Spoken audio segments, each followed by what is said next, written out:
everyone. It is now 7 o'clock, and with that, we will do roll call, or to recall to order of a regular meeting. Jackie, can we please start with a roll call? Amanda Harness, Fred Davis, Steve Byers. Here. Ariel Owens. Present. Christopher Boyce. Here. Daisy Ramirez. Present. Kente Bynum. Jenna Zimmerman. Here. Thank you. Next item is public participation and recognition. Public comment. Members of the public who wish to speak to the board shall complete a request card prior to the start of the meeting. This section of the meeting will be reserved for comments from the public. All comments should be limited to 3 minutes. Criticism of individuals is not in order. Board Policy 223 handout available at the meeting. Jackie, do we have any? Okay, thank you. Next item is board correspondence. Do we have any board correspondence? I got to go see the transition center last week on Thursday, and I can just say it is an absolutely beautiful facility. I was very excited with everything that I saw. So just want to say great work to the transition team, phenomenal work to Tammy and her department on getting everything ready, and great work to Ben for getting the infrastructure or whatever to make the internet and stuff work. So just good work on everyone's part. Awesome, that's exciting. Anybody else? I can go. Yes. So as Jenna and I have been working on the application for the next board member, I've been thinking about, when I'm no longer on the board next year, who will be working with our incoming student board member. It's never been a position-based thing, it's kind of just been, I did it. So I want to make sure that when we get a new person, they can be supported like Jenna and Chance were. So yeah, something for the folks who will be here to think about. So just something for you all to keep in mind as you are, maybe possibly, well, my suggestion or my recommendation will be for the people that are staying, to possibly start shadowing, maybe, That's a good Ari idea. and, right? Yeah, I know Jenna and I are planning to have some time with the new person, so if you are interested in that, we could easily add you to those meetings and things. Cool. So just to, cause I guess my only thing is we're gonna have 4 new people coming onto the board in April. I guess I don't want to cut them out of potentially doing it if that's something they'd be interested in by having one of us, I guess, jump into it, well, but it's also how do we transition them if you're, boy. I think that if a new person did do it, it would be even more important for one of you to do some shadowing now, Yeah. because there has to be some level of transition to the transition if you're not gonna do it, so, yeah. Okay. I think on top of that too, and Ari and I, like even with, when we actually hosted interviews for the student, board, member, we actually did it collectively, so even if you have 2 board members, I think you should be okay, so that they could feel supported on, you know, if one of them's not if one of you is not available, then maybe another board member can be present, you know, if interested out of the people that are coming in, so just something to consider. Is that something you have any interest in, Steve? I mean, it's something I'd be able to, love to help with, it's just really a timing thing, I don't know. With my work going till 3 every day, it's kinda hard to get out and meet with students during the day and that sort of thing. You could do it based on your schedule. Me and Jenna never meet during the day. It's more of like the relationship you have with the student. We usually Google Meet a lot and we're flexible, so you can make it work if you would like to make it work. And something else that just occurred to me is, when Chance was a board member and Jenna, Dr. Larson, and like, there's more people who are involved, like cabinet meets with Jenna more than I think they ever did with Chance, so there are some additional supports there, which is great. And so maybe that's something for y'all to think about as well is, does the board member need to be as active? Like, I'm sure you would say it's helpful, but with other cabinet member supports, just something for us to think about. And then at the high school, yeah, I've been able to get in contact with Dr. Larson. I've worked with Dr. Garcia Sanchez, had meetings with them. And then working with one of the teachers at the high school, actually, Miss Hanlon. And I think she's gonna help us out next year as well to get the mini board up and running. So there's a lot of support within it, and I really appreciate it as well. And I think, again, just having the momentum right now, because the first year we did struggle a little bit with the onboarding process, and now that we have a good system in place, and thank you, Ari, for the work that you have been doing with Jenna, I think it will be again, important for us to keep it in mind, and to keep it going now that the system, or there's actually a system in place. So just again, something to consider. It's not something that we have to decide on right now, But as we are transitioning from our positions or out of our positions, it's definitely something that we wanna make sure that we keep in mind, because many of us serve on several committees outside of our board, positions. So as we are navigating some of those transitions, it would be just, important to start considering at least, what else, each of you wanna, possibly shadow on, and so that as we move on, that you all create a smooth transition for whoever is to join us, or Yeah. to join you all next. Feel free to send me calendar invites and I'll see if I can start plugging stuff in on my calendar and helping out. Will do, thank you so much. Thank you, Steve. Thank you. Okay, any other updates? No? All right, so then the next thing is student board correspondence. So today, I had the pleasure to attend the pizza contest today after school at the high school. This was hosted by our Organic Life program at the high school, and we had 6 students compete to make a pizza and design their own recipe, and that was shared with a panel of judges. I was one of them, Dr. Larson, Mr. Amir, and Dr. Garcia Sanchez, as well as some Organic Life people, and it was a blast. Those pizzas will be presented and able to be eaten by students starting in January, I believe the 17th. So that was an amazing opportunity today, and I hope we can partner with them more and more. So it was awesome. Talk about building our own, right? I know, it was And awesome. create chefs out of here. They got to explore the back kitchen and learn about the culinary after like just a foods class. So that was nice to kind of prepare them to see what it'd be like to be a professional chef. And those pizzas will be will be handed out to students starting the week of January 17th, the first place. Pretty sure. And then the other 2, all the pizzas will be actually served to students over the course of January. So everybody gets a chance to taste them. It was a great experience. Yes. Additionally, as we were saying, the applications for the new student board member are live. I have them currently, should be in the DHS announcements. I know it was announced this morning. There's a Google form. Additionally, there should be QR codes that I will eventually put up in the high school, and that application would close January 10th. So if there's any students watching, make sure you apply. Additionally, we are still going to present during barb times on just trying to get some elementary school feedback, as well as in-house feedback, and trying to promote the mini board to allow as many people and many student voices as possible. Additionally, the SteamCon is still up and running. I think we have pretty close to a logo complete, so that should be good. The date is currently being looked at as well. And yeah, that's about it. Thank you. And thank you, and once again, I want to reiterate and just say publicly, I know we often say it here, but Jenna, thank you for all the work that you are actively doing with the mini board. Out of a lot of the suggestions and recommendations that you have brought forth to the board and to Dr. Garcia Sanchez and to other cabinet members, we have been able to implement a lot of changes. So the work that, that the mini board is actively sharing and doing with Jenna is actually being, the information being shared with her is actually being put to good use. So we really are grateful for that, and we thank you, and hopefully we'll continue to, like I said, keep the momentum going and continue to make changes that are necessary and, help us meet the needs and, of course, the wants of our students. So thank you for that. All right. Anything else? Any questions, comments, concerns? No? Okay. All right.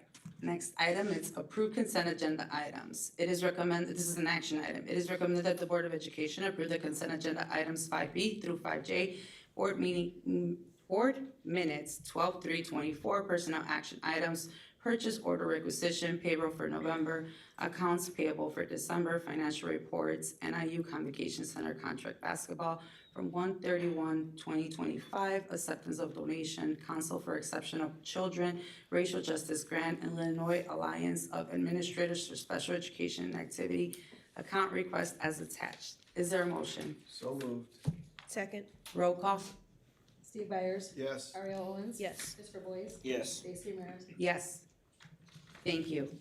Old business, item A, Society of Health and Physical Educators Conference. This is an action item. It is recommended that the Board of Education approve one educator to attend the SHAPE conference from April 1st through April 5th, 2025. Is there a motion? So moved. Second. Roll call? Steve Byers, Yes. Ariel Owens. Yes. Christopher Boys, Yes. Stacy Ramirez. Yes. Thank you. Item B, conference request for WIDA. Is it WIDA? WIDA. It is recommended that the Board of Education approve the request to attend the WIDA conference for 2 educators, April 3rd through the 4th, 2025. So moved. Is there a motion? Second. Ariel Owens, We're a little excited, I apologize. The last one of the year. Christopher Boys, Yes. Stacy Ramirez. Yes. Steve Byers. Yes. Thank you.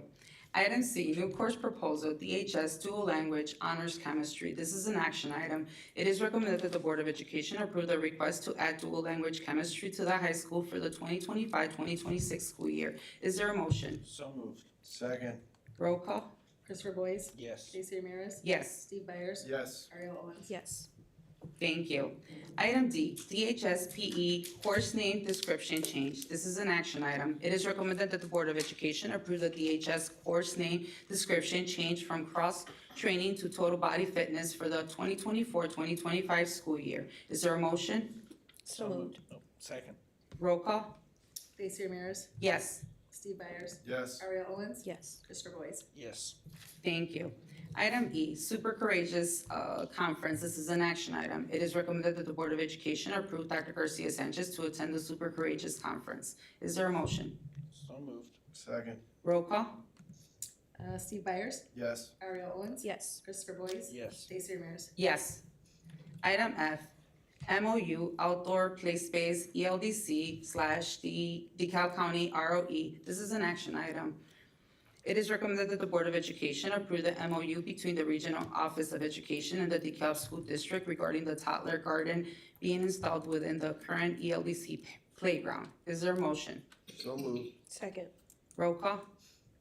Steve Byers, Yes. Ariel Owens. Yes. Christopher Boys, Yes. Stacy Ramirez. Yes. Thank you. Item G, request to purchase Chromebooks for one-on-one teaching and learning technology integration. This is an action item. It is recommended that the Board of Education approve the purchase of 1,740 Chromebooks at a total district cost of $937,860. Is there a motion? So moved. Second. Roll call? Steve Byers, Yes. Ariel Owens. Yes. Christopher Boys, Yes. Stacy Ramirez. Yes. Item H, staffing proposal for Mitchell Elementary School, 1.0 FTE OP2. This is an action item. It is recommended that the Board of Education approve the 1.0 OP2 position for Mitchell Elementary School. Is there a motion? So moved. Second. Roll call? Steve Byers, Yes. Ariel Owens. Yes. Christopher Boys, Yes. Stacy Ramirez. Yes. Item I, 2025-2026 academic school year calendar. This is an action item. It is recommended that the Board of Education approve the 2025-2026 calendar as presented. Is there a motion?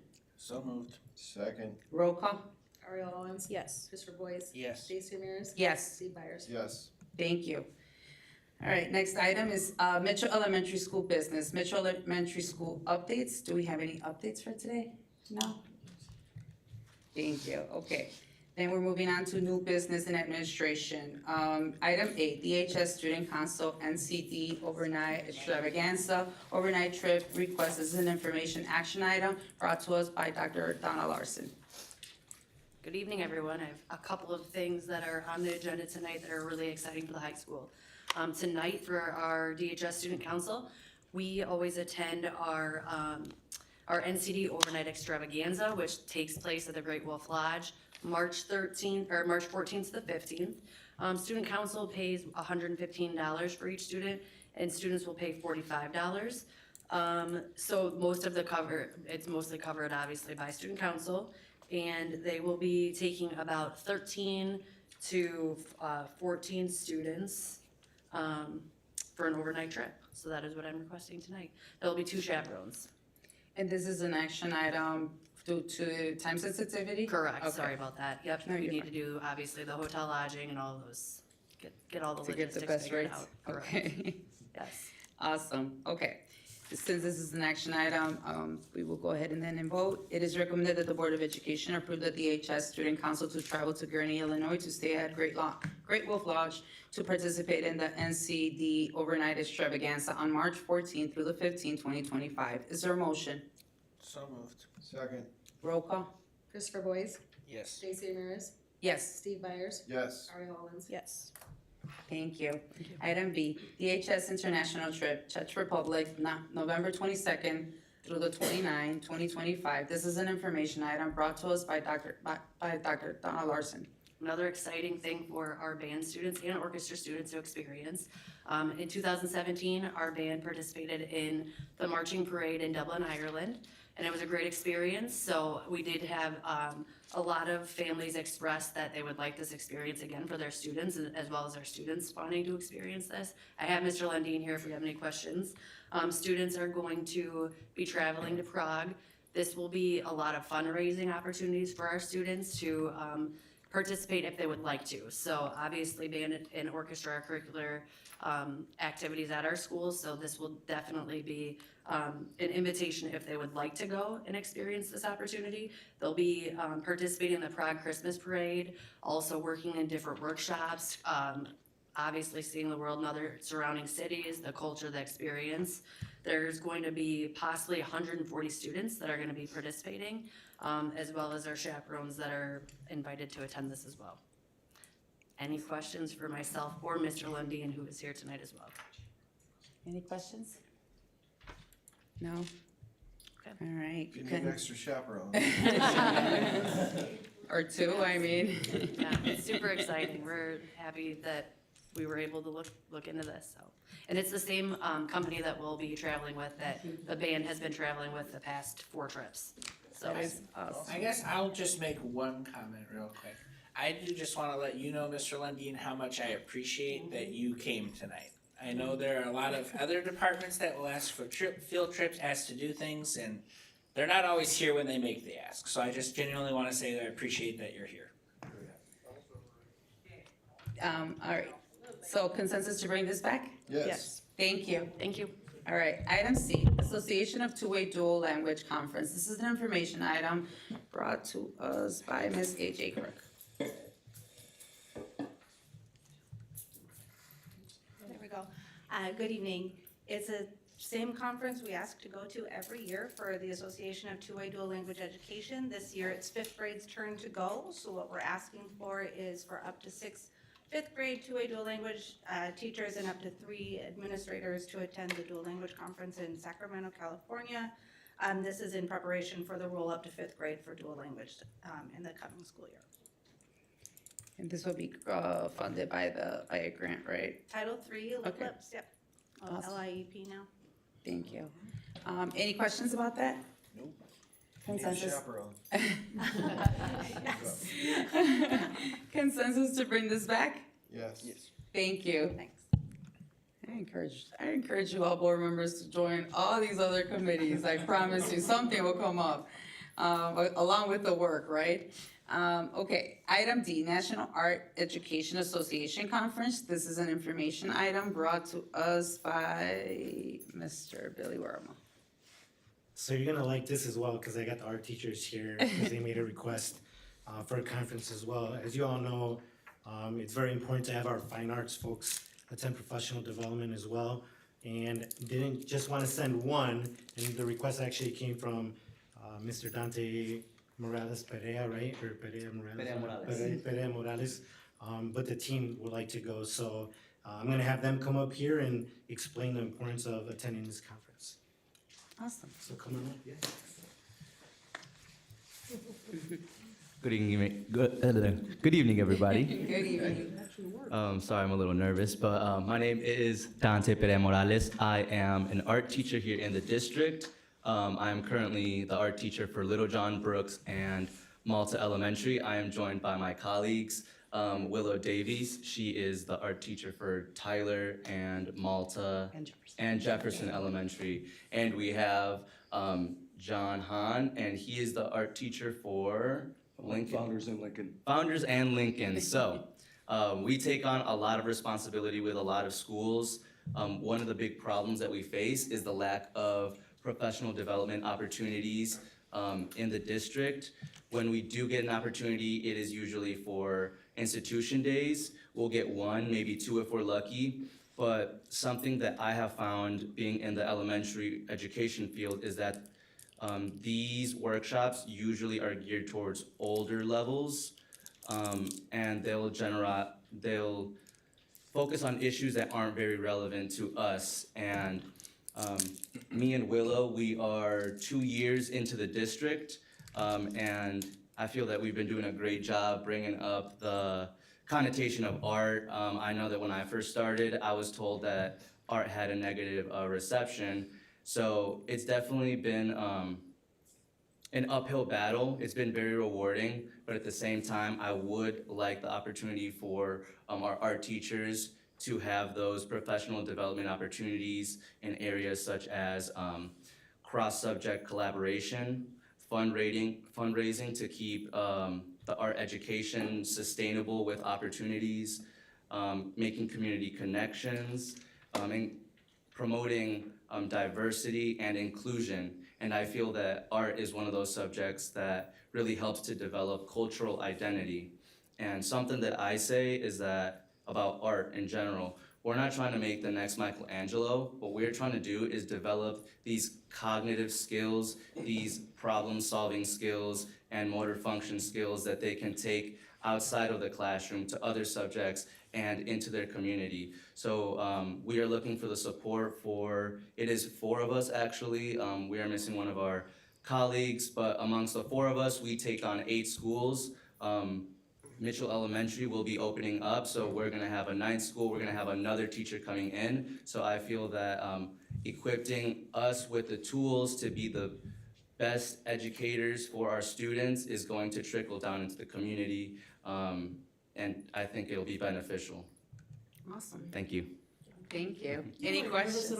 You weren't nervous. It kind of went away as I started talking. So it's gonna be funded through the teacher vacancy grant. They are our teachers, so that'll be funded through teacher vacancy grant, so. Thank you. Any questions? I'm happy to see that as, you know, as we are going through transition and changes in the district, that we are actively encouraging people to submit these type of proposals. You know, we want to make sure that people do it actively, you know, even though, you know, we often hear, you know, that there was not opportunities before to do it. You know, our goal is always to support our staff, and, you know, we appreciate the work that everybody is doing across the district. But we definitely would like to support things like this, so thank you for bringing it to our attention. Your thank nervousness you. went away because you were passionate, so thank you for your passion, Yes. and thank you all the art teachers. We love the arts.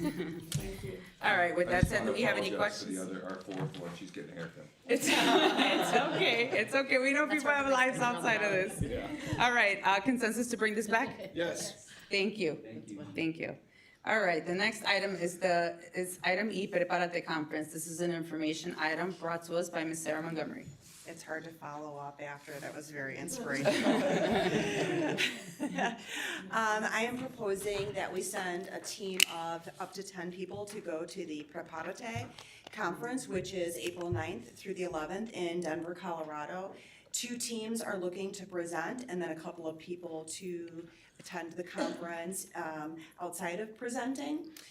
The total of people may be less than that, depending on if the 2 proposals for the 2 teams is approved. If it's not, then the number will go down. This will be funded through Title II and Title III. Okay. Any questions? Any questions? So if they don't present, they won't get to go, because they could go. One team said they will not go if they are not selected, and then the second team, it might determine, you know, what are the sessions, what's the why of why they would go.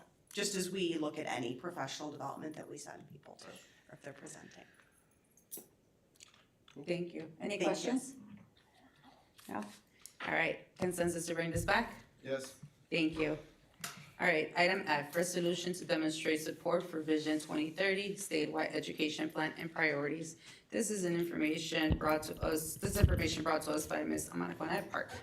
Good evening. In June of 2015, then Superintendent brought to the school board an action item where he asked the Board of Education to support the 4 tenets of education for Vision 2020. Can you believe we are going to talk about Vision 2030 tonight?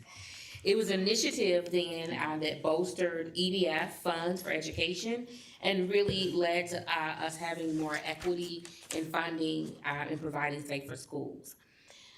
School districts across Illinois, as you all remember, attended a conference late November, and several organizations like the Illinois Association of School Administrators, Illinois Association of School Boards, and Illinois Principals Associations, Illinois Association of School Business Officials, and Illinois Association of Regional Superintendents all brought forth that's when they introduced the blueprint for Vision 2030, which is to help us provide excellence in education.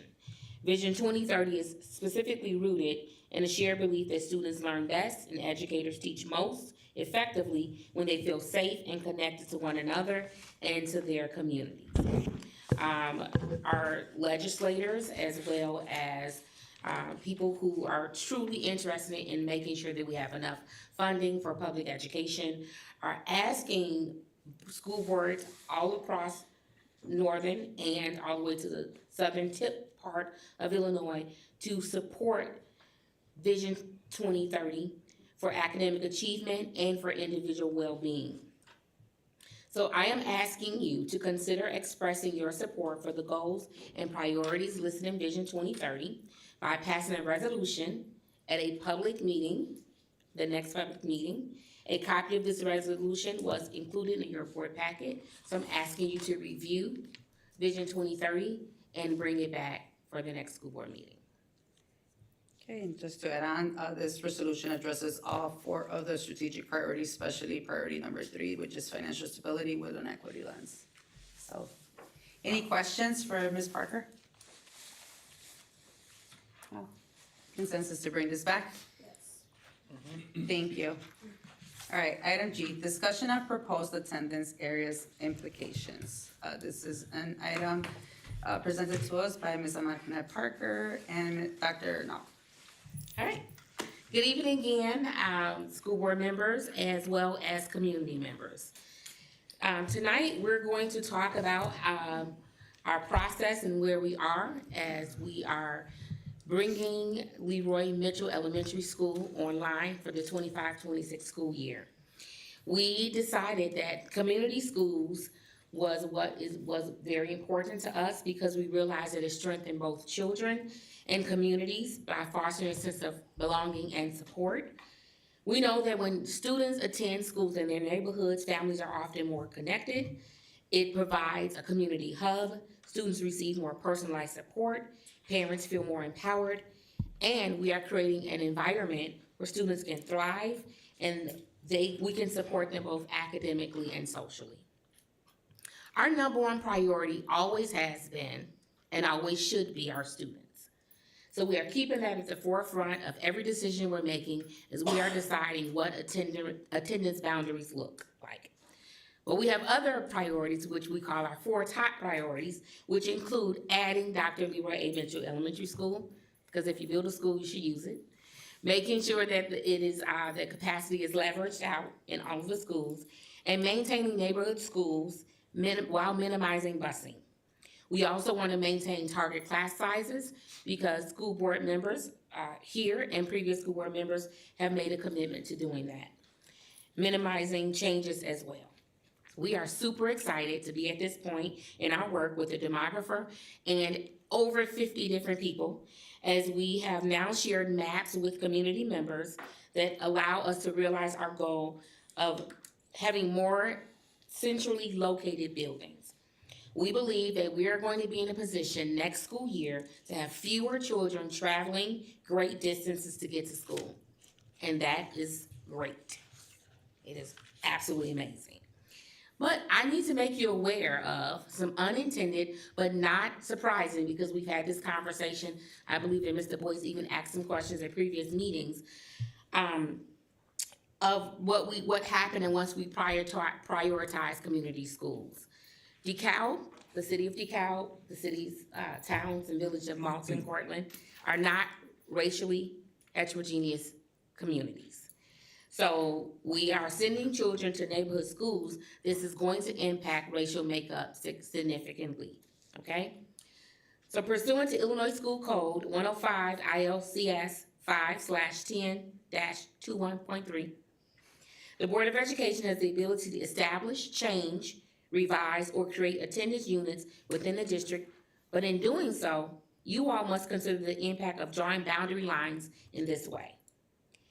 I need you to know that as you take these things into consideration, we will have differential demographics in the 25-26 school year because we are shifting to neighborhood schools.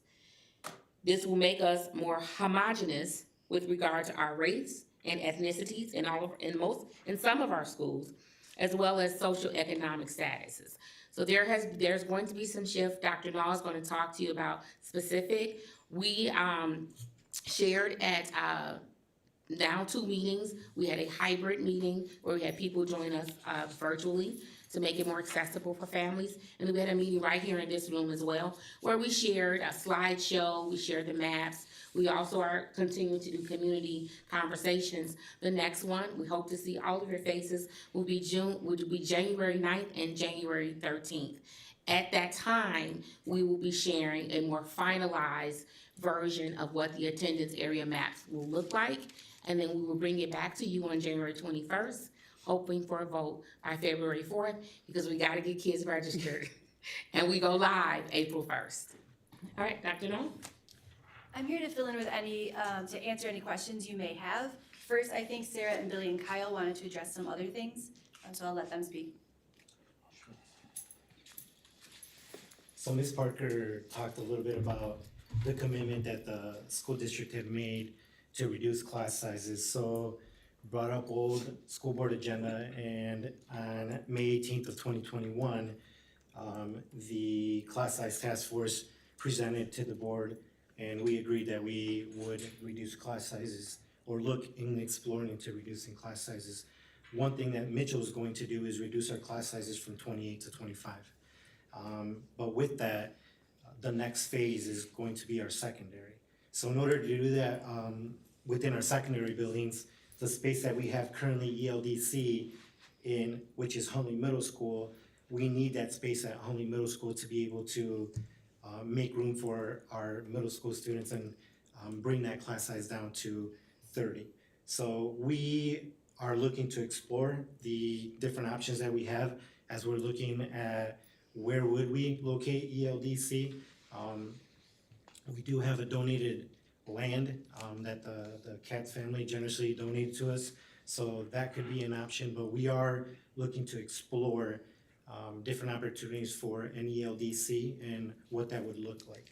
So with that, that would help reduce our class sizes. We've also set in our strategic priority, student achievement priority 1, that in our facilities and safety operations, that we were gonna work with the district architect to identify opportunities to create more student space and flexibility for our staff and students. So with that, we would be doing this and exploring that possibility. And then we also have in there review safety audit results to determine a plan to improve on safety for our students and staff. So our ELDC, we get it's called the Preschool for All grant, so the PFA is what we call it. That is assessed, the effectiveness is assessed through Accelerate Illinois. So one of the things that Accelerate Illinois has consistently shared with us is that our facility is not up to par for our students in the LDC. As you all know, we renovated Huntley Middle School to be able to have ELDC there. So it went from what was meant to be for middle school students for early learning and development center students. And we are making do what we can, but we're gonna continue to get hit with being an adequately fit building for our students in ELDC. The other big thing is that we currently have about 1,700 students that qualify for early learning and development center, like to be able to assess and take an assessment to see if they qualify for it. but we only have 340 spaces that we can fill. So we're looking to be able to fill, to expand our program and be able to fill more spaces. Because as you all know, the earlier we can intervene, the better it's gonna be for our schools, and not just our schools, but our community as well. So with that, do you have any questions as of yet?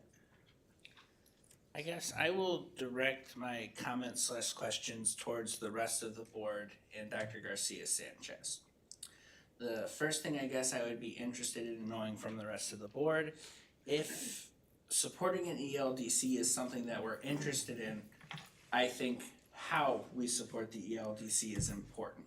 And what I mean by that is, we have already this year talked about, within just this board meeting, 2 new buildings that we have brought online or are bringing online that have been done without referendums.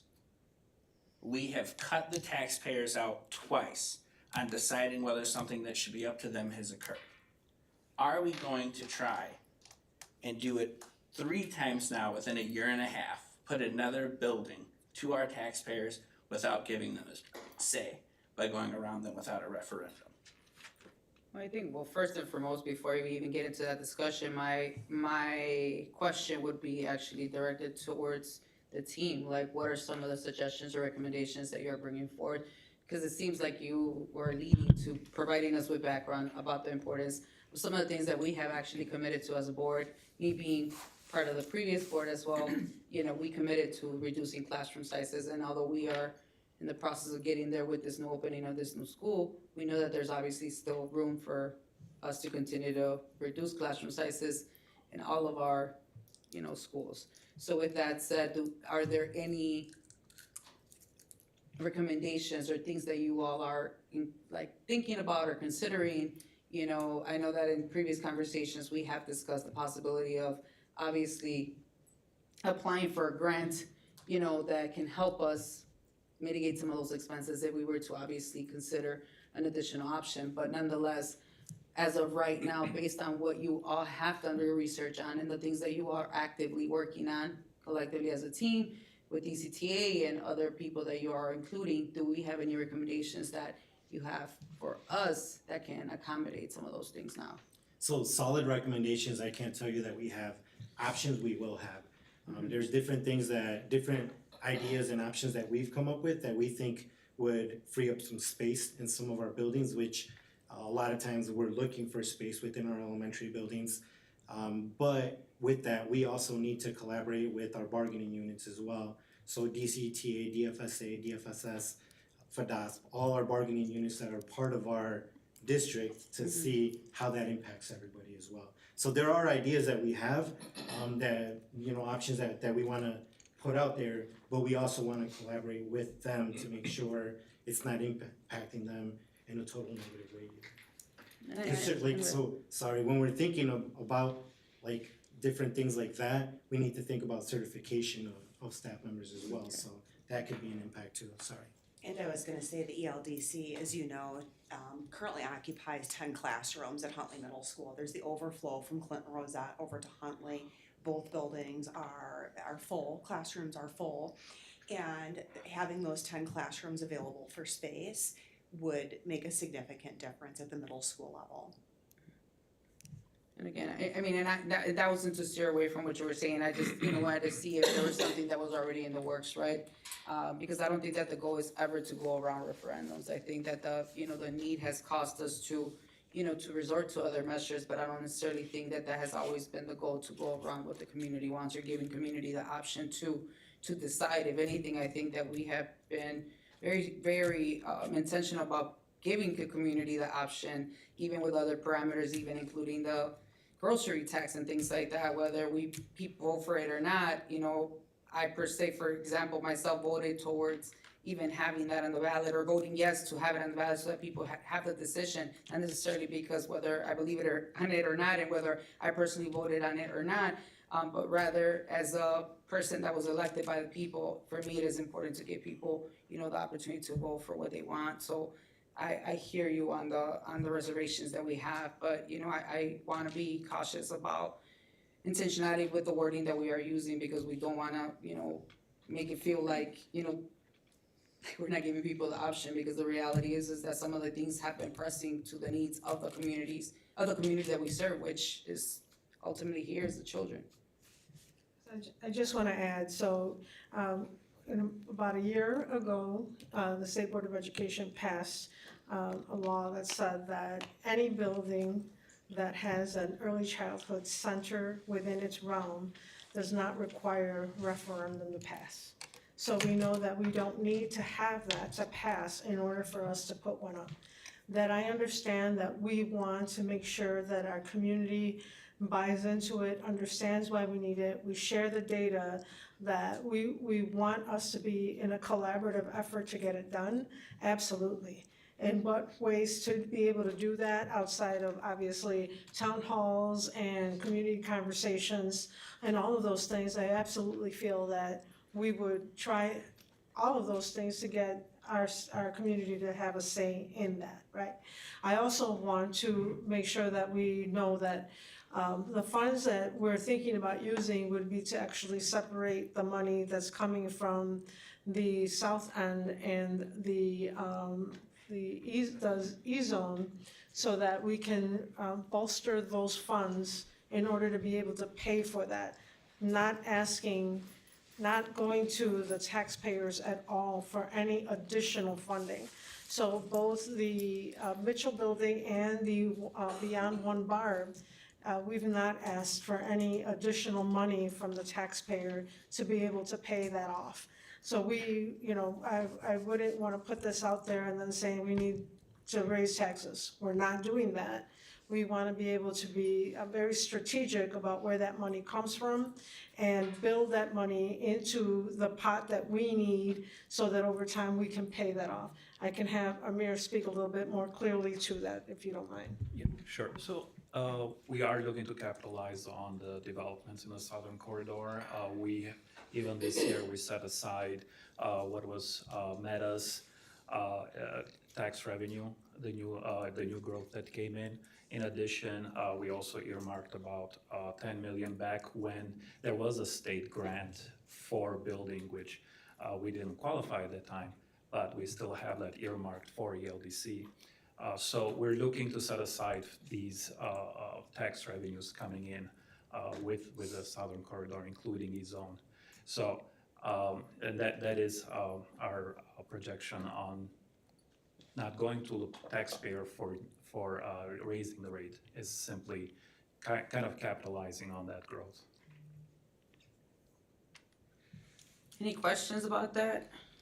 I guess I do have a question for Jessica. Could you speak to what demographic or part of our community utilizes ELDC? And if you don't have the answer, that's okay, but I'm just wondering if you know who primarily benefits from and uses our Early Learning Development Center now. 3 and 4-year-olds. But I mean, like. No, I'm sorry, it's a joke. No, other than that, I would say, I know we pull students from the ELDC from a variety of neighborhoods, and actually Kyle is significantly more expert on this than I am, because several of the classrooms are special education classrooms for students that have been early identified, and several are blended classrooms that have students with IEPs and also students without. Kyle, do you want to jump in? I think you know this better than I do. Yeah, and we serve the entire community, and it's kind of like the high school when I think about it, is that ultimately everybody ends up at the high school, right? So the high school serves all students. ELDC is kind of the same way, right? So there's, as we've kind of highlighted, programming for preschool for all, funded through the Preschool for All grant, and then there's programming that is more geared towards special education, which would be our early childhood programs. So we welcome students from all over the community, all parts of DeKalb. 3 through 5-year-olds, and then I'll just say this as a relatively new parent. I'm not new anymore. Being that first time your child's getting into the school system, our ELDC is that warm welcome that we have for all of our families, assuming they don't transfer in mid-year. So it really is kind of a good kind of welcoming face for our district for new families. Chris, can I ask, are you asking about that because of the geographic location of where it is, or just generally speaking? Well, I'm just wondering, because I know the goal is to move it more to the northern part of town, and I'm extrapolating on my own. I would assume that is also to assist with a part of town where daycare and different services like that are a lot harder to come by. I'm just more wondering, are people within Uptown already taking advantage of this service, or would we more be building a new building for people who are already in a good position to just continue to have more district resources instead of really serving the population that needs it within the district? I think that's a good question. The most important information about where it's located geographically is that this is an age of student that will never be able to walk themselves to school, right? So regardless of where it is in the community, they're not getting there on their own. I don't believe that it makes sense to go too much further down the road of where would we put it and who would it serve best until we know that it would exist. So I personally feel like we'd be best served to focus on how's Mitchell gonna look and whether there are any questions about that, but certainly I'm happy to hear from others if they have other thoughts on who it might serve. So, you're talking about location, kind of, one of the things that, one of the options will also be, originally, before we even got this land donated, that we were gonna do an extension where Huntley Middle School is, so right close to Huntley, still right there. So really what we have to do is figure out, like you're asking, where are our students coming from, right? If they're coming, yes, from everywhere, and it makes sense on a donated land, then great. But if we're seeing that the majority of our students are around this area, and we can keep it closer, but then are our students always gonna be around this area too, is what we have to keep in mind. So we're gonna have to look at that data and research that to see where we're at. And Amir, would you be able to speak to what the estimated cost of bringing on a new building would be outside of not just construction, but then that's obviously gonna come with more FTEs within maintenance, FDASP, and different departments as well? Yeah, we do have some preliminary numbers, and we will be sharing that with the board. Okay. So I guess not for the directors at this point, but again, back to the board. We are talking about an ELDC, which realistically will be a future board that will really be the ones administering and overseeing and kind of allocating resources for that. Would it not be more appropriate for us then at this point to table something like this until that new board has come on in April, when a majority of the board will switch, and then they and the voters can have the final say pretty much at that point on how they want this to be done? I think it's more about the needs of the people in the building than it is about board leadership. Does that make sense?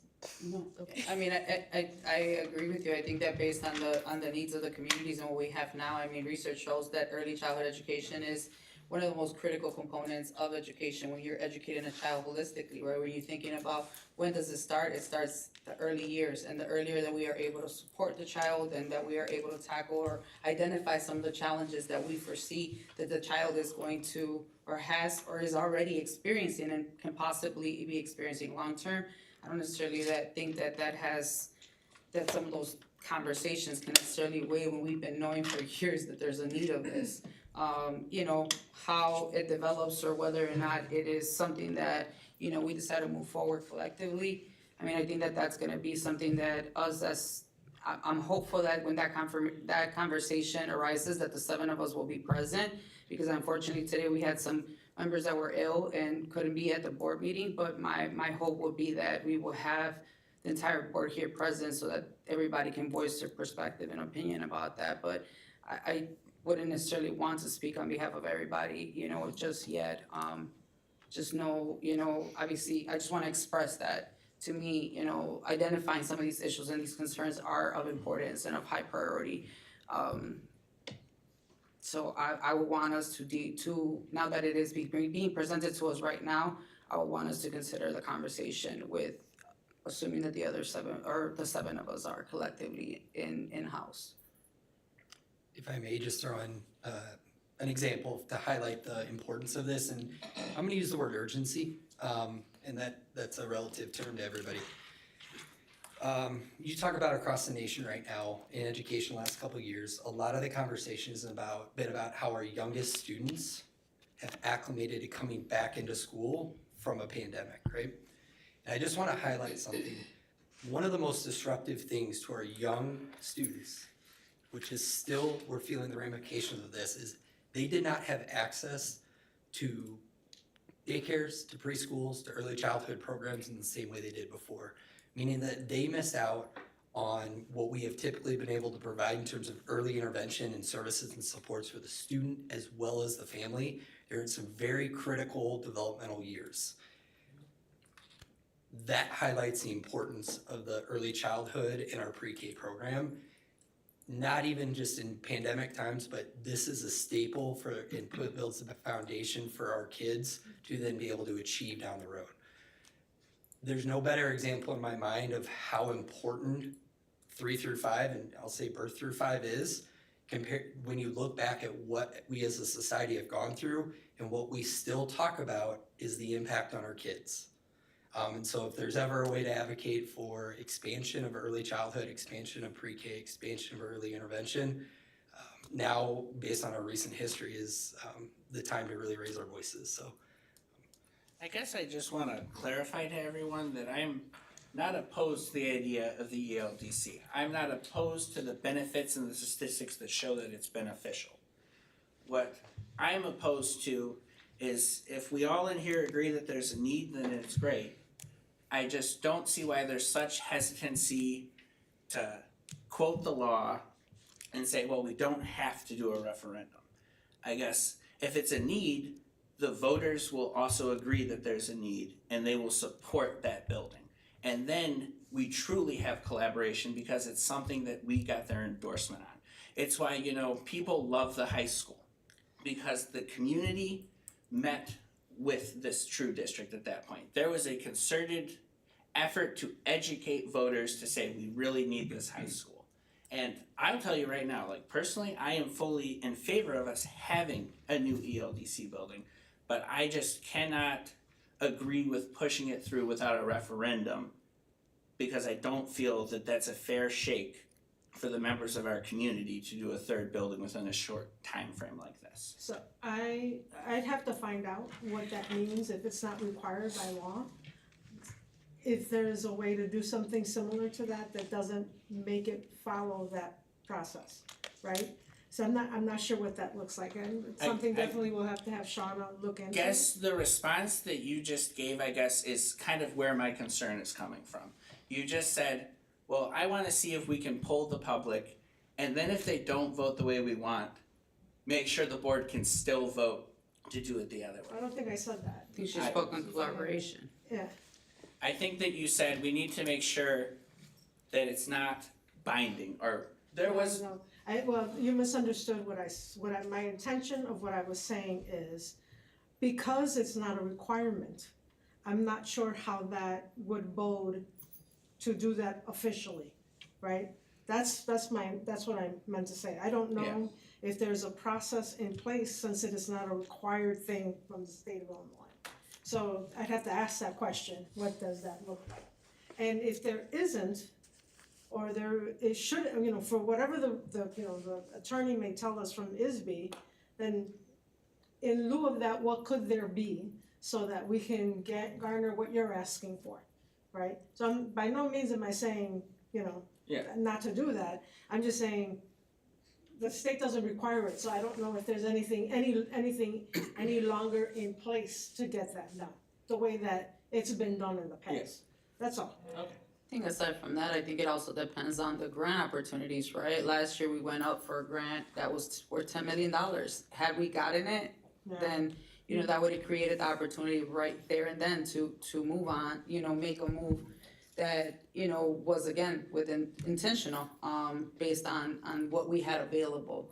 And as we are looking at numbers and what our mayor just spoke about, you know, there is growth and opportunity for us to consider, you know, and to, again, everybody talks about intentionality and how do we navigate and move money around, and, you know, people need to be purposeful. Well, if there's a purpose and there's a need, I think that those are the things that we're being asked to consider right now that are at the table. Keeping in mind that the possibility of us applying for that early childhood grant may be also again at the table soon, because from what I remember last year when we applied for it, it was around this time as well, like in the spring semester or something, right? What I will say is that I am actually on a new board that represents the new Office of Early Childhood for the state of Illinois. that is run by the governor's office on funding for early childhood. This area is considered an early childhood desert, and so therefore that's one of the reasons I might have gotten onto this group, aside from other things. But asking them what that's gonna look like for us or other places like us that are also deserts, we're not the only one. So what that could mean for us. So the plan is still to look for and garner other funding in other places to do that. The question I think that is what I'm trying to get at with Chris is making sure that we are not misunderstood by saying, I'm not asking if the public wants it or not. That's not the case. What I'm saying is, what is it that we need to do to ensure that we follow the law and also get to the collaboration and collectiveness of what the community also wants and needs. So how do we do that without it, because there isn't that process any longer. That's all. Yeah, That's all. no. So we will continue to look for that funding. I believe that the state will be putting out additional funding in the near future. It's just not out there right now, but I know that they're reorganizing that piece, and hopefully that'll bring us a different opportunity. But as it stands right now, it's not out there. There is no grant at this moment that I know of. Is that correct? I don't know. Yeah. So, we'll have to wait and see what ISB tells us. Or the governor's office tells us. So right now, what we are seeking, or what you are seeking from is basically for us to bring back the discussion and consider the implications of the tentative attendance areas, or what are we, or what is the, let me go back. 'cause- So this was just a discussion. This was Okay, just us just a discussion. having, conversing with you about what you're going to see and what the demographics in our elementary schools will look like in the 25-26 school year. Just a So just discussion. sharing, You don't and have to just bring let it to- back.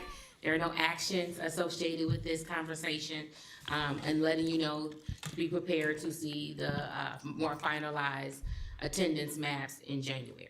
So then for clarification, this was actually intended for for elementary Yes. purposes, and Yes. to talk about the possibility of reducing class sizes within those spaces in elementary, middle school. Right, And this was then just to let you we know were the that- ones that led to a discussion of. This was to let you know that there is an Illinois school code that states that we need to discuss this with you in a public forum.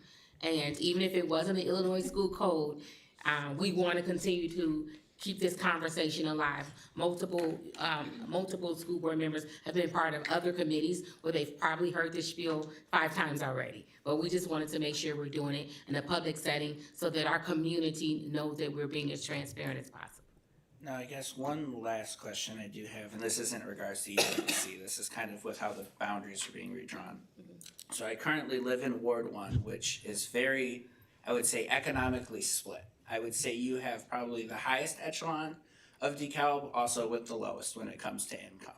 And one thing I have heard consistently is that there are a lot of people who live in Bridges of River Mist, for example, that feel they pay a lot of money in property taxes, and for lack of a better way for how a lot of them view it is, I'm paying a lot in property taxes to send my kid to what they feel is sometimes now a school that is not filled with people that they feel look like them or at the same class level as them. Is that something that's changing when we're redrawing the boundaries, where now more that northern half is going to be going to Brooks and we'll see more of University Village at Mitchell, or how is that kind of? Well, I personally think that's absolutely a feature in DeKalb and not a bug. I think it's great that our kids get to go to school with people who have different experiences that they do. It's why my family lives here, and I know other families feel the same way. So I would say, that's something that's among the reasons we're concerned about the demographics shifting, because they are becoming more homogenous, and here's how. Actually, the socioeconomic status at Brooks, Cortland, Jefferson, Lincoln, Littlejohn, and Tyler are not changing significantly. The racial and ethnic makeup of Brooks, Cortland, Jefferson, and Littlejohn are not changing significantly, because we've got some dual language buildings in those areas. A lot of the students, when we looked at our boundary lines, we were focused on drawing monolingual boundary lines because the dual language map is superimposed over that and is completely different.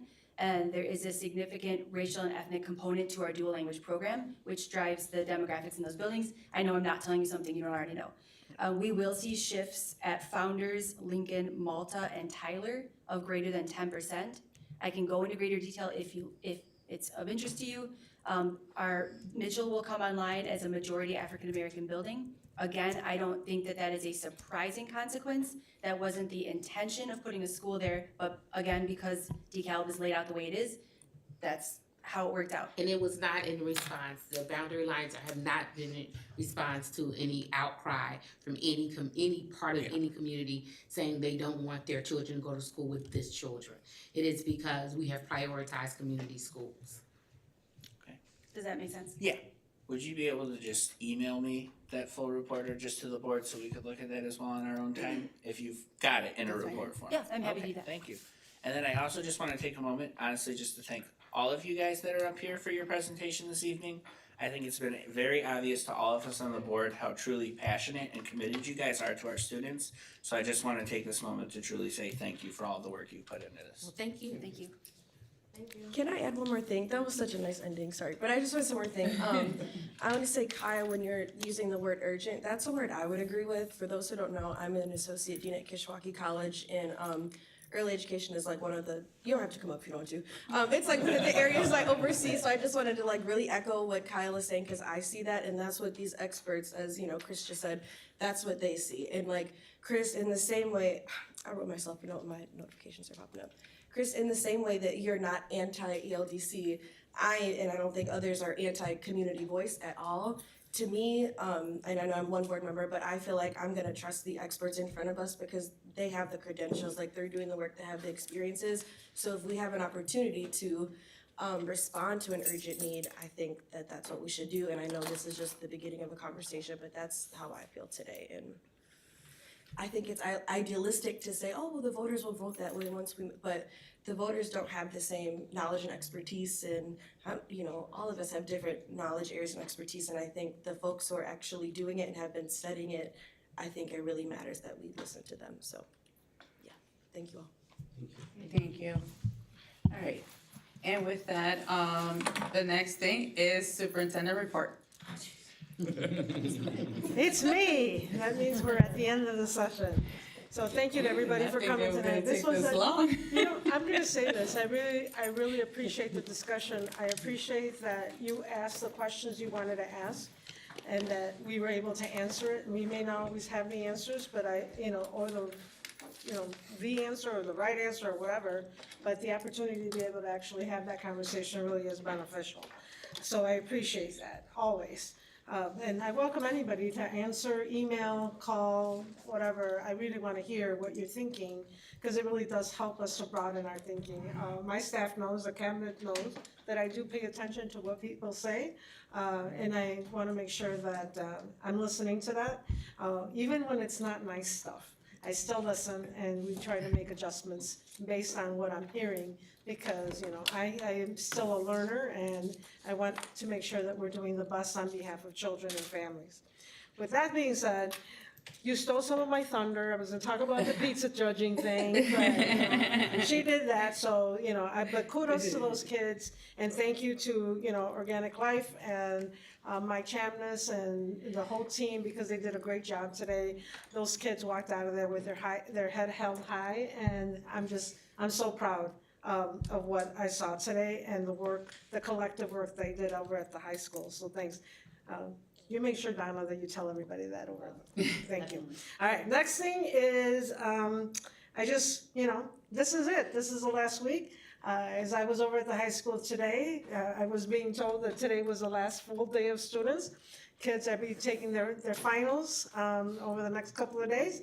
Mom and Dad, Grandma, Auntie, get ready. You're gonna get them for 2 weeks. And, you know, just as cheerful as they're going to you, I want them cheerful coming back to me, getting ready to learn and hit that second semester like there's no tomorrow, right? Because it's gonna happen fast. So I want to wish everyone here and at home and everywhere else a very safe and wonderful family, you know, hugging kind of atmosphere. And I wish you joy and peace. And a brand new, happy new year. 2025 is gonna bring us some amazing things. And so I just wanna wish everybody that, okay? So I'll see you in the new year, and back to the president to close it up for us. Whew. All right, and with that said, once again, as we wrap up this year, I know that we are obviously entering winter break and we are ready for that. Who's counting the days? I'm counting the days, right? As an educator, I am definitely counting the days. But nonetheless, I just want to thank everybody for everything that everybody is doing. We are definitely, and like Dr. Garcia Sanchez mentioned today, we appreciate the conversations that are happening, that happened today, the information brought to us every time that we have a meeting. But more importantly, we understand that there are opportunities for growth. We want to recognize that we are not where we want to be, you know, and there's always going to be areas or opportunities for us to continue to add resources or opportunities for our students, for our staff, for everyone, right? The goal is always to try to be as supportive of the needs that we have in front of us. So I do want to commend the work that has gone into a lot of the committees. I serve on several committees, and there has been definitely a shift in regards to being inclusive of different voices in different spaces, and I actively hear that on a school level, on an administrator level, on a committee level.